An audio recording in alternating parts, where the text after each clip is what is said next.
Howdy, folks. This is Doc Owen. Welcome to the Doc Owen Show. The title for tonight's show is Doc's America Minus 22.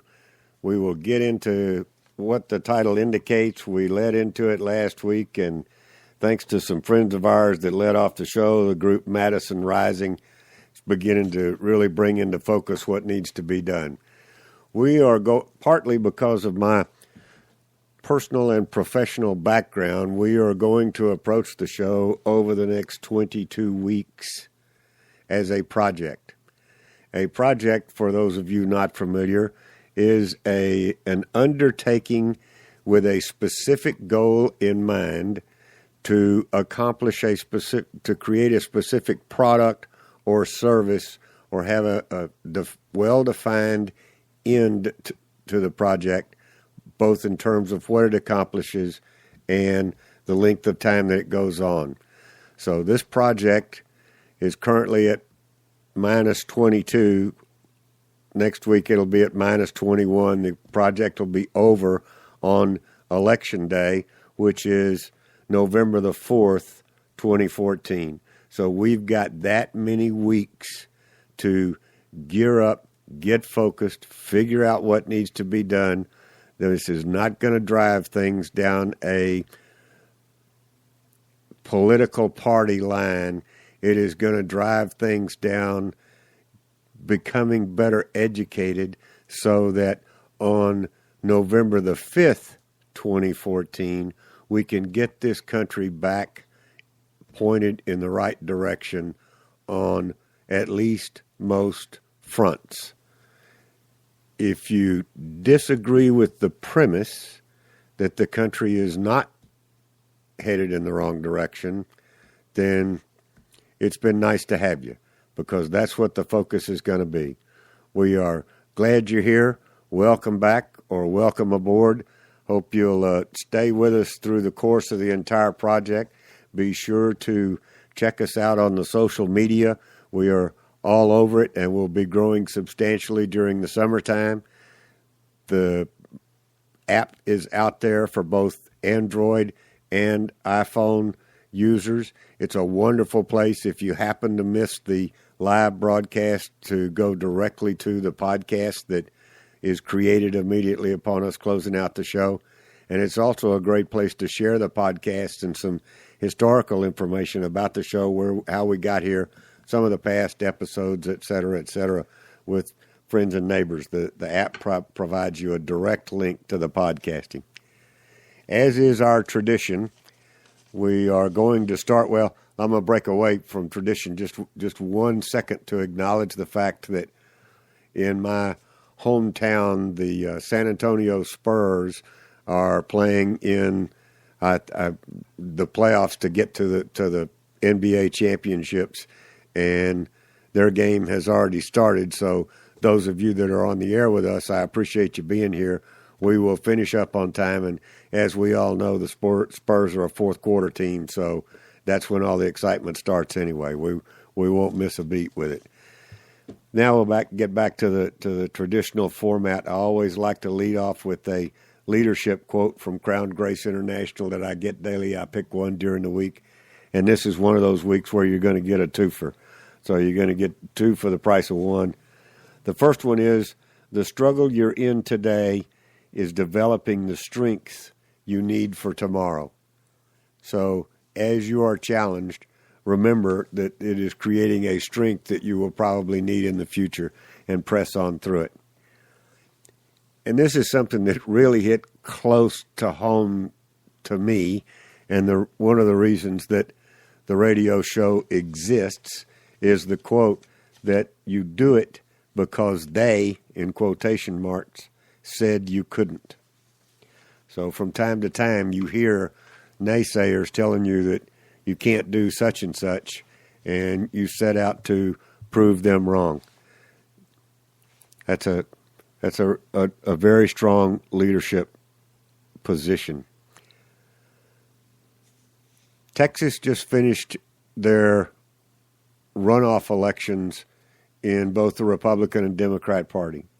I'm not going to talk about the results of the election except in individual races, except to mention that even Democratic pollsters are out there talking about the early demise or the supposed early demise of the Tea Party, and yet in Texas, the conservative wing of the Republican Party showed up and showed up strong. The Tea Party-backed Republicans in Texas won the Lone Star State's top two races on Tuesday, that being for Lieutenant Governor. I've forgotten what the other, but anyway, they really did an excellent job. And you might know on a national scale, the last person that the Texas Tea Party put out there is a fellow by the name of Ted Cruz, and he's ringing bells upside down and sideways all over Washington and all over the country. So I know that we are in a rather unique position, and other states are not necessarily going quite as conservative as Texas is, but I would suggest to you that might be one reason that the Texas economy is doing so well is the fact that we approach everything knowing our heritage as a republic, which is what the United States is supposed to be. We'll get into talking about that quite a bit tonight. And I'm gonna go back to some election results, but for right now, let's just leave it right there. I don't know whether any of you got a chance to watch the interview on NBC last night with Edward Snowden. Snowden's the guy that outed a lot of things going on behind the scenes and is now exiled in Russia. But NBC had a one-on-one interview with him last night. I watched it. I think they spent more time doing ads than they did actual interview. You have no way of knowing, I don't have any way of knowing what they cut out or when they cut it or, how much it was sliced and diced. So I'm sure that as it finally sinks in, people get a chance to review it, there's probably going to be a bit of, shall we say, gerrymandering of the information to suit the needs of the mainstream media. I felt like a lot of the questions were pretty soft. I think I would have had a little more in-depth things to talk to Mr. Snowden about. One of the things that he did mention was that he was trained as a spy and repeatedly gave him code names and undercover assignments abroad that made him far more than just a low-level computer analyst. The amount, type, and just general capabilities that he exhibited when he took all the data and turned it over to journalists indicate that his statement about either being trained as a spy or actually being a CIA agent might be true. The authorities, of course, scoffed at that. I just would recommend that you ask yourself a question. At this point in time, who do you think is more believable for telling the truth? And that would it be Edward Snowden or would it be representatives of the current administration? I know what my answer is on that, but you're welcome to make your own. I saw one article recently that was talking about the police state. Someone has come out with a new movie. I think the name of it is Police State USA, How Orwell's Nightmare is Becoming Our Reality. And it's referring to a book written by a fellow by the name of George Orwell in 1940 or 1941. The title of the book is 1984. And now we're 30 years past that. What I'd like to, a lot of high schools, I don't know whether they still do this or not, but it was required reading when I was in high school. And so I read the book 25 years before 1984, and it was a pretty scary state of affairs that in 1959 and 1960, in my small town America that I grew up in, it was absolutely unbelievable. There was no way that this particular state of affairs was going to come to pass. And yet, and here's a quote from the book. The primary character in the book was a fellow by the name of Winston Smith. And he was told, but always, do not forget this, Winston. Always there will be the intoxication of power, constantly increasing and constantly growing subtler. Always, at every moment, there will be the thrill of victory, the sensation of trampling on an enemy who is helpless. If you want a picture of the future, imagine a boot stamping on a human face forever. That was written in 1940. So, and what I'm trying to tell you is when I read it, I figured maybe somewhere else in the world, but not in the United States. Unfortunately, that doesn't tend to be the case. There's another one I found that the title of which is, What Does America Stand For Now? It stands for a lot that is not legal. It stands for that which is immoral and that which is unethical. It stands for that which creates harm and danger to its populace and the world. Remember what I just told you about a book written in 1940. We are on the brink of becoming a third world country. We absolutely are pointing in that direction with what goes on in this country. As a matter of fact, in technical terms, we may well already be a third world country. We've lost our status as a production economy. We've cut programs that are in place to protect foreign countries, like the missile shield that we took down around Ukraine. And we've monetized our debt with absolutely nothing to back it up. We are not, when you look at the picture, we are not doing well. You need to understand that I am a person with a very, very positive attitude. I'm also a person that likes to take a reality approach to things. So that's what we're going to do over the next 22 weeks, is to take a very real approach to what's wrong and or confusing about the country, what's important about the country, and what we can do to get it back on track. I'm firmly convinced that we've lost our way. One of the reasons for that is a lack of what we used to call civics in junior high and high school. Those civics courses are no longer taught. Our young people don't say the Pledge of Allegiance to the flag to start the day.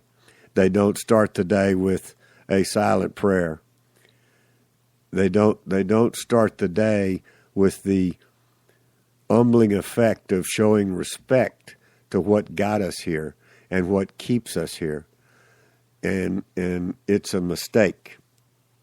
It is the duty of the Doc Owen Show, the charter of the Doc Owen Show, to try to correct that. As we reach out to millennials, some of what I say and do over the course of the next 22 weeks might make you question what you've learned, what you think, and what you think it takes to move forward. That's the job. That's the intent. I don't want to put thoughts in your head. I want you to come up with your own answers, but I intend to ask you some pretty challenging questions. So I want you to think about what we just said about the direction that the country is going. And when we come back after this first little break and my sip of water, we'll talk about some specific incidences and see about correcting some dots. I'll be right back. Rally to you, come on, let's go. You've been asleep for way too long. The time has come to break the chains that bind our freedom. 9 to 5, you think you've done all that's needed. Judging by your paycheck, do you think you've succeeded? There's more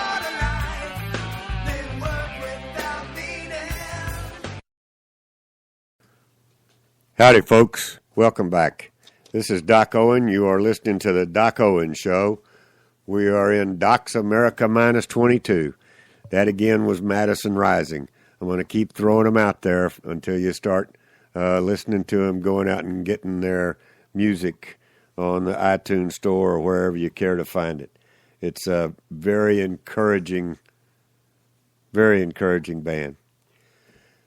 So let's talk a little bit about what is going on and some of the things that are out there that we need to think twice about. And just because I find or pick or am introduced to what might appear to be isolated incidences, understand that when something happens in the United States, in one city, one town, or one state, whatever, it has a tendency to take on a life of its own and grow throughout other cities and states until, on occasion, it's called into question and a lawsuit is created, and eventually it works its way up to the Supreme Court, whether it's found constitutional or unconstitutional. But the challenge is that takes a considerable amount of time, years and years. And there can be a lot of damage done to young people, young minds in the interim while it's being fought out on the adult stage of the legal arena. And the folks being damaged have no idea that it's going on. And in a lot of situations, they cannot avoid the damage that's being done. If it's being done in a public school, they have no choice. One of those things that I have found very recently, that the Obama administration has put forth an idea to create 2 sets of laws for the state of Hawaii in the name of honoring the native Hawaiians that feel, for whatever reason, that the United States federal law does not address all of their concerns. So the president has come out and said that we need to create 2 sets of laws, one of those for native Hawaiians and one of those for non-native Hawaiians. My first thought about that was that it was ridiculous, that I just could not imagine. I don't like any circumstances where anyone individual group is given priority over another as it interprets the Constitution and the Bill of Rights. We are all created equal, and we should all be treated equally. And then I got to thinking about it, and as a native Texan, I guess I could support that. And that way Texas could continue to outpace and outdistance and outgrow and protect itself from the other states in the Union that are not necessarily standing tall and contributing their fair share of being a republic. So you have to sometimes you have to be sort of careful with what you wish for, and that might be one of them. The other thing that's going on, there's something going on in the schools that there was a report put out by the Center for American Progress, and the idea, basically, the concept, what they're going after is to create a sustainable racist environment in our schools. Basically, they're saying that the public school system is understaffed in terms of minorities, that there are not enough minority representatives as teachers in the public schools, and that in about 10 or 12 years, the school system itself will not have a predominance of any one ethnic majority. And right now, at a national level, students of color make up more than 40% of the public schools population. In contrast, teachers of color, teachers who are not non-Hispanic white, are only 17% of the teaching force. So they're trying to queue up a situation where they can create a racist type complaint to put more minority teachers in the classroom. They created a thing called a diversity index. Those of you who know the slightest bit of algebra, not to mention any statistics, will get a kick out of this. They use the diversity index to evaluate the state's performance. As an example, Illinois was given an index score of 35. To obtain the figure, they subtracted the percentage of teachers of color, 11%, in Illinois from the percentage of non-white students, 46% in the state. And they said that was the index. You're probably sitting there a little bit slack-jawed and thinking he can't be serious. Yes, I am. That's exactly how they created the index. So not only is their study bogus, it has absolutely no academic rigor to it whatsoever. It is pure propaganda, but it is aimed at sustaining a long-term battle over racism and equal rights. There's a movement in California to require halal-type meat processed in a halal manner and no pork in all California public schools. They have already, they being the Islamists that are behind this, been very successful with this movement in both Michigan and New York. And the question you need to ask yourself is how successful are Michigan and New York school systems, both not only in what they feed their children, but the type of children that they put out there.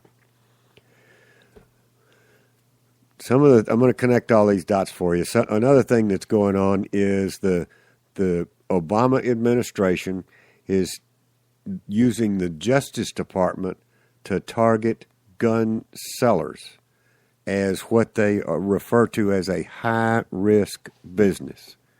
So what they're doing is they've defined two groups: gun sellers, ammunition sellers, that being one, and the other one is the payday loan industry, and they are targeting those two industries as high-risk businesses. This means that the financial institutions that service these type organizations are cutting their ties with these companies because they are considered high risk. So when the financial institution is audited or looked into by, for instance, the FDIC, these type businesses show up as high risk, and it's held against the financial institution. So they're using financial institutions to help police and help literally put some of these small independent businesses out of business, and they're in a legal business. The only reason they're being put out of business is because the current administration doesn't agree with what they're doing for a living. 1984. According to the Washington Times, the White House considered calling out the military to deal with Cliven Bundy. Calling out I was all over the airwaves about the Bundy Ranch situation, and I'm still following it. Calling out the United States military to deal with a few hundred head of cattle on land that the government didn't think they should be on. That to me is a very troubling revelation. What happened, for your information, what happened was in 2010, there was a Pentagon directive, number 3025.18, to be specific if you care to look it up. It's defense support of civil authorities. It was issued on December the 29th, 2010. Can you imagine? There were not very many people paying attention to what executive orders were coming out between Christmas and New Year's in 2010. There were a few, but not very many. So that reduced any outcry or any pushback they might have gotten from it. There are several troubling aspects about this particular directive, and that is that the conditions to include military support were needed to prevent significant loss of life or wanton destruction of property, and are necessary to restore governmental function and public order. Before you go there, using United States Army military assets to control the public has been done in the United States. I remember it well in the 50s and 60s when schools were integrated and local authorities did not feel like they could maintain order. So the Army National Guard was brought in southern states, Alabama to be specific, to help to allow the schools to integrate. The other time it was brought in, you may remember, was in Kent, Ohio, Kent State, where the song "For Dead in Ohio" came from. And that was to quell an anti-Vietnam protest that was going on campus. So it's not without precedence, but I would submit to you that thinking about using it over a couple of hundred head of cattle is a little bit of a strong-arm tactic. I think they were very wise not to do that. 1984, going down the wrong path. Obama, the headline says, Obama to do amnesty by executive order in August. Basically, Harry Reid and Chuck Schumer, the two leading Democrats in the Senate, have given the House of Representatives 6 weeks to, as they put it, pass amnesty legislation before President Obama starts to use executive actions to ease deportations and change immigration laws. So they definitely feel like not only that they should, but that they can change the immigration laws to better suit their needs.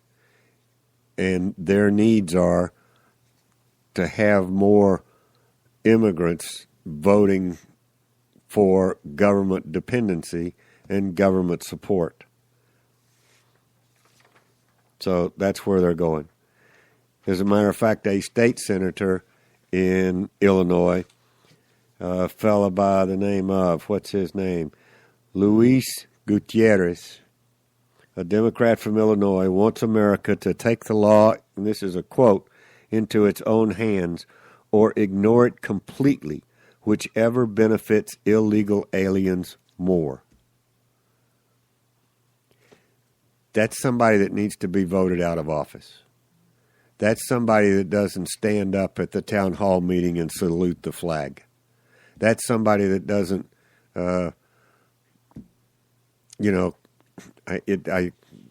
lose words when I get angry, so I try not to get angry. But that's exactly these are the people that need to go. And I don't care whether they're Democrat or Republican. If they're not going to support the tried and true American way, constitutional, Bill of Rights, all people created equal, if they're not going to go down that path, then they need to go. They are not part of this country. They're not part of what made this country great, and they're certainly not part of what we need to try to get it back on track. I get to take a little sip of water. We will be right back.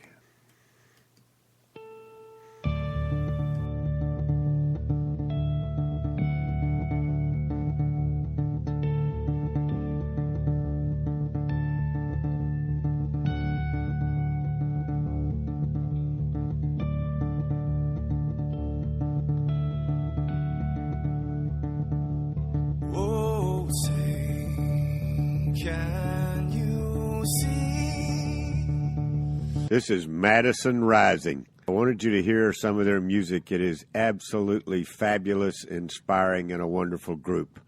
Got a 29-second limit, not imposed by them, but iHeartRadio. So I had to cut that one a little bit short. But when I pick up here in just a second, you'll be able to hear another 29 seconds, and then I'm going to encourage you to do something. So here they go again.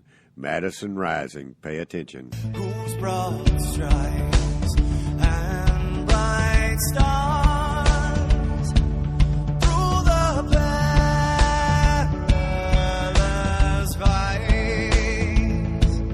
Oh, the ramparts we watched were so gallantly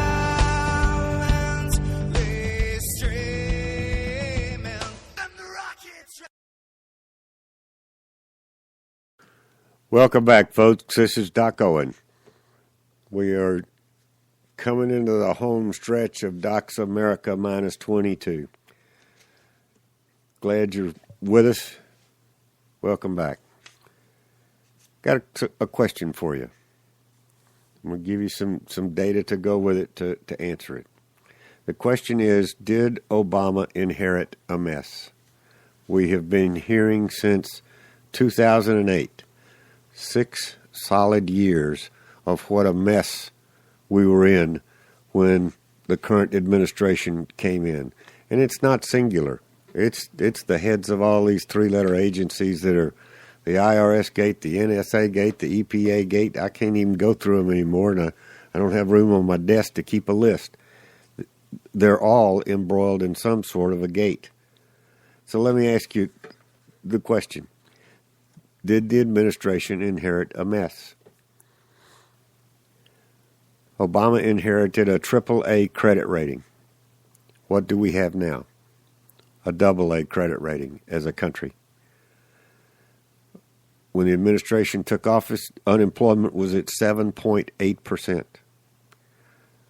Unemployment today is at a real 8.3% minimum, more like close to 10.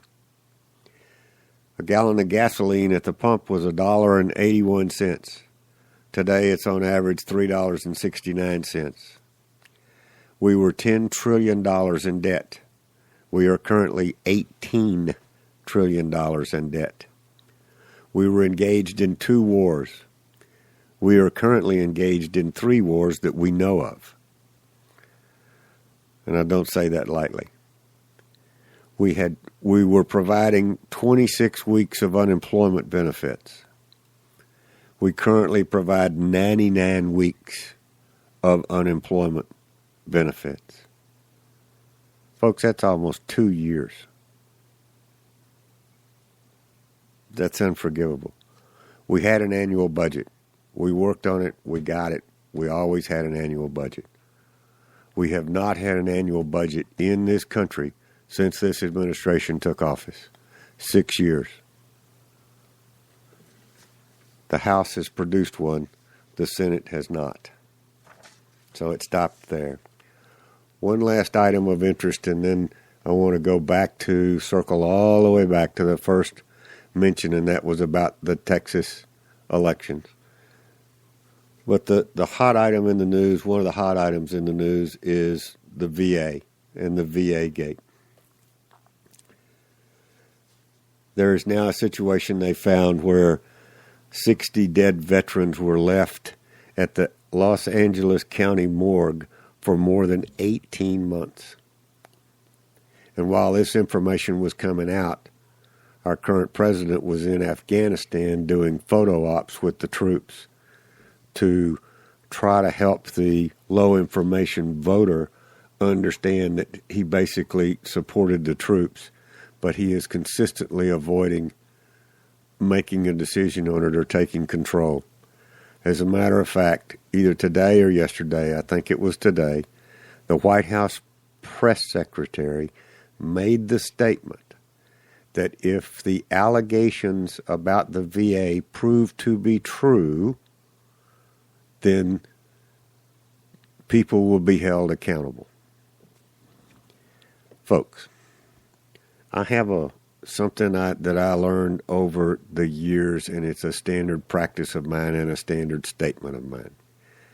When somebody treats me as if I am not telling the truth in business, they treat me as if I'm not being straight up and fair with them, then I know I'm dealing with an individual who does not treat others straight up and fair.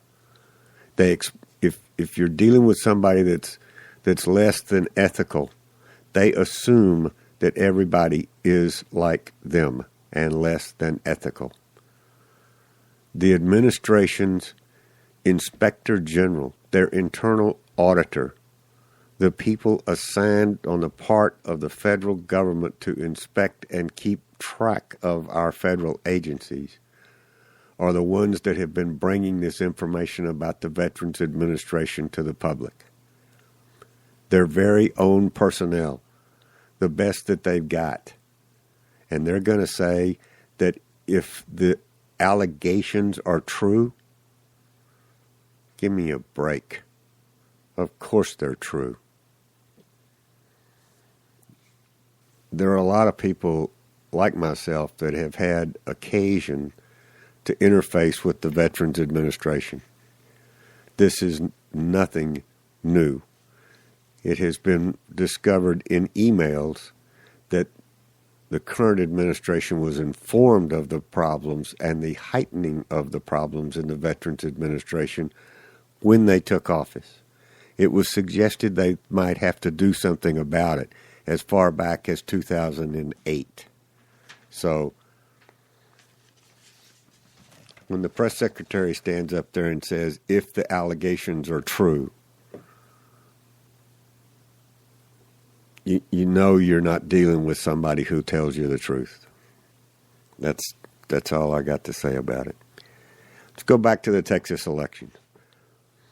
The conservatives, they give credit for that to the Tea Party, but that's not necessarily a requirement. There are an awful lot of what I would call solid, right-thinking, conservative individuals in the state of Texas who are not actively involved in a Tea Party organization.